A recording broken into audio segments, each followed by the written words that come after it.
Hi, this is Dr. Carl Hanson. In this series on independent practice, this episode is going to be the decision-making point, whether you as a physician want to go into private or independent practice. Now, that could be a resident who will be graduating from a residency program, or an employed physician who wants to leave the employment situation and embark on their own course.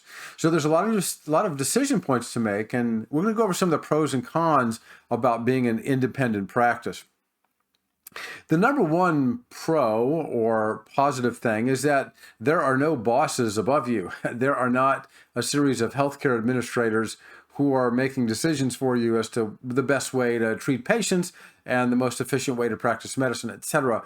So there are no layers of administrative authority above you that themselves are not practitioners who may be the ones who are dictating. Or additionally, a second part is that you can't be fired. You can fire yourself, I suppose, but there's nobody that's going to fire you. So you're in control of your own employment status, and that's always a secure situation.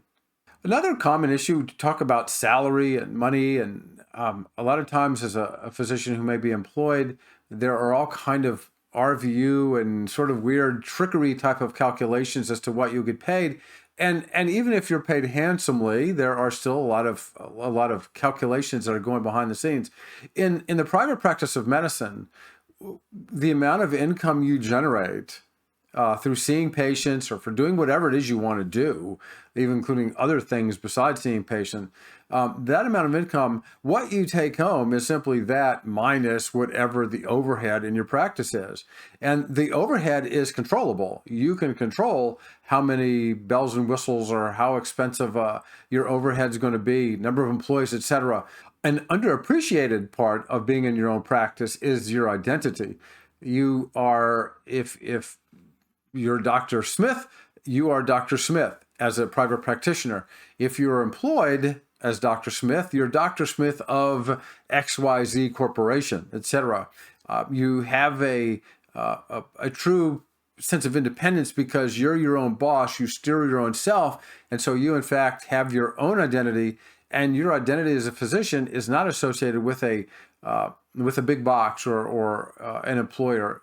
A part of medicine which is again also underappreciated and something that's not visible when you first start private practice is that a lot of doors open up, a lot of different opportunities and ventures and positions of directorship, leadership open up that you really didn't anticipate.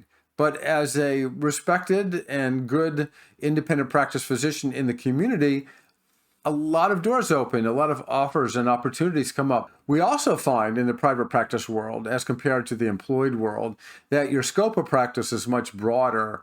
A lot of times in the corporate practice of medicine, you may have been trained to do a lot of different procedures and take care of a lot of things, everything from delivering babies to taking care of newborns. In the corporate environment, oftentimes that scope gets narrowed considerably because the business model of the corporate practice of medicine doesn't fit that. So you may want to do as many procedures as you can, and you can learn. Even if you haven't learned those in residency, you can learn those later on. Patients appreciate that you don't have to send somebody to a subspecialist for a lot of different things. Again, the business model of CPOM is not always that conducive for that. Generating referrals sometimes becomes a default method. And, as well-trained family medicine physicians, we don't like to send people to a lot of places, and we like to take care of as much as we can. Of course, it goes without saying, so we'll say that in your own private practice, if you find that there's something you don't like about it, or you find that something needs to be changed, or personnel need to be changed or let go, new personnel brought on, if a particular style is not in liking, you may change that on your own. You do not have to go through a series of administrators or practice managers to figure out what you want to do. If you find that your practice needs to go in a specific direction to better help members of your community, then you can just take it there and lead the whole thing on your own without having to get multiple levels of approval. That flexibility and malleability is really underappreciated and is a big component of the satisfaction of being in your own practice. Often during our practice, we also find that there's modules, if you will, that we want to add on. Let's say, as a private practitioner, you decide that you're going to start doing aesthetics, injections, and other sort of facial or cosmetic things. That you can just weave into your practice. That does not interfere with corporate practice of medicine, salaries, RVUs, etc. You decide that I want to do this additional thing, and you just start that additional thing, and it's part of your practice that, again, you can do on your own with your own energy, not requiring approval of any other authority. Now, it goes without saying that there are going to be some potential downsides to running your own practice. Of course, there's no guarantee that your business is going to do well, but there's no guarantee that if you're employed, that you're going to stay employed. But that you're in control. So even though there's no guarantee, you still have control. But still, everybody should know if it's running your own small business, there is technically a risk. You should simply embrace that risk, because I think you'll find that it's not something that really materializes, but there is that risk. The other con, I suppose, that some people will be is I don't have the money for it, or I have loans. It takes precious little capital to start a private family medicine practice. You can do that for less than $10,000 or $15,000, and we'll get into more detail later on future talks and publications. And it doesn't cost much to run a practice month to month. So if you're considering that one con is that it's going to take so much money to start a practice and get one going, that's not the case. So I wouldn't let that daunt you. Again, we can go into that in more detail. The other downside, although I view this as an upside, but the other downside is that you're going to have to run your practice. If you have an employee, you'll have to do payroll. You'll have to balance your bank statement. You'll have to order everything from toilet paper to tongue blades. That is seemingly a daunting task to do all of that stuff, but it really isn't. Once you get into a good groove of running your practice, then you'll find that these things come naturally.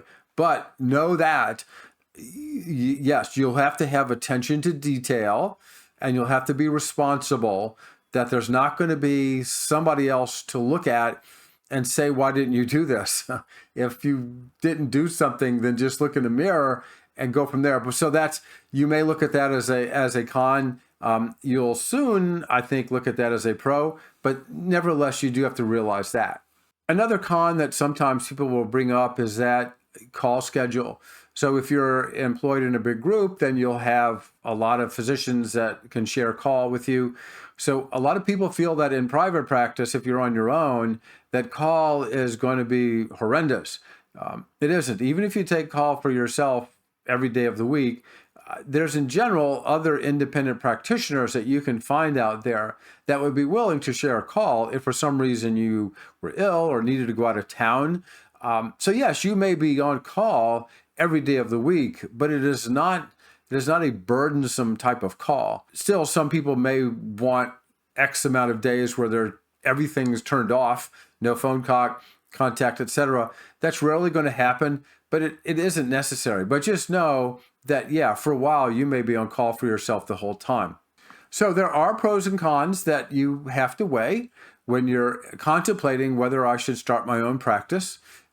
Those pros and cons are mixed bags, but just know going in that there are going to be those particular issues. And I think the issue you would find most is the attention to detail, the steps you need to take to start a practice. That seems, when you just look at a spreadsheet, maybe daunting, but as you chip away one thing at a time, then you'll be able to realize that it's doable, but it still does take attention to detail and a bit of perseverance. But if somebody's been through pre-med and through medical school and residency, I'm not really sure that perseverance is going to be an impediment, at least not for us family medicine physicians. So weigh all these things, kind of bounce those around in your brain and write them down. Keep a list of pros and cons, Ask your significant other, your spouse, about the concept of doing it. Ask friends, ask other physicians. Reach out to us at the Louisiana Academy of Family Physicians to answer some of these questions. Be glad to chat and have lengthy discussions or meet over this to help that make that difficult decision.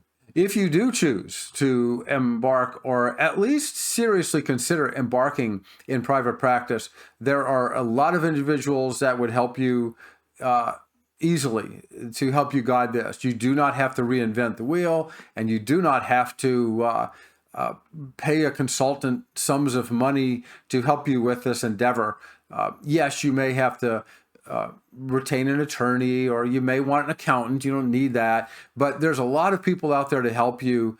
So thank you for listening. I hope this episode has helped with at least giving you things to weigh and consider in your endeavor to possibly at least start a practice on your own, and make some decisions about whatever your choice is, whether you choose private practice or employed practice or joining the military for practice. There's so many different options. Then good luck with you. But if you're in need of assistance with starting a private practice, please let us know. Thank you. Have a good night.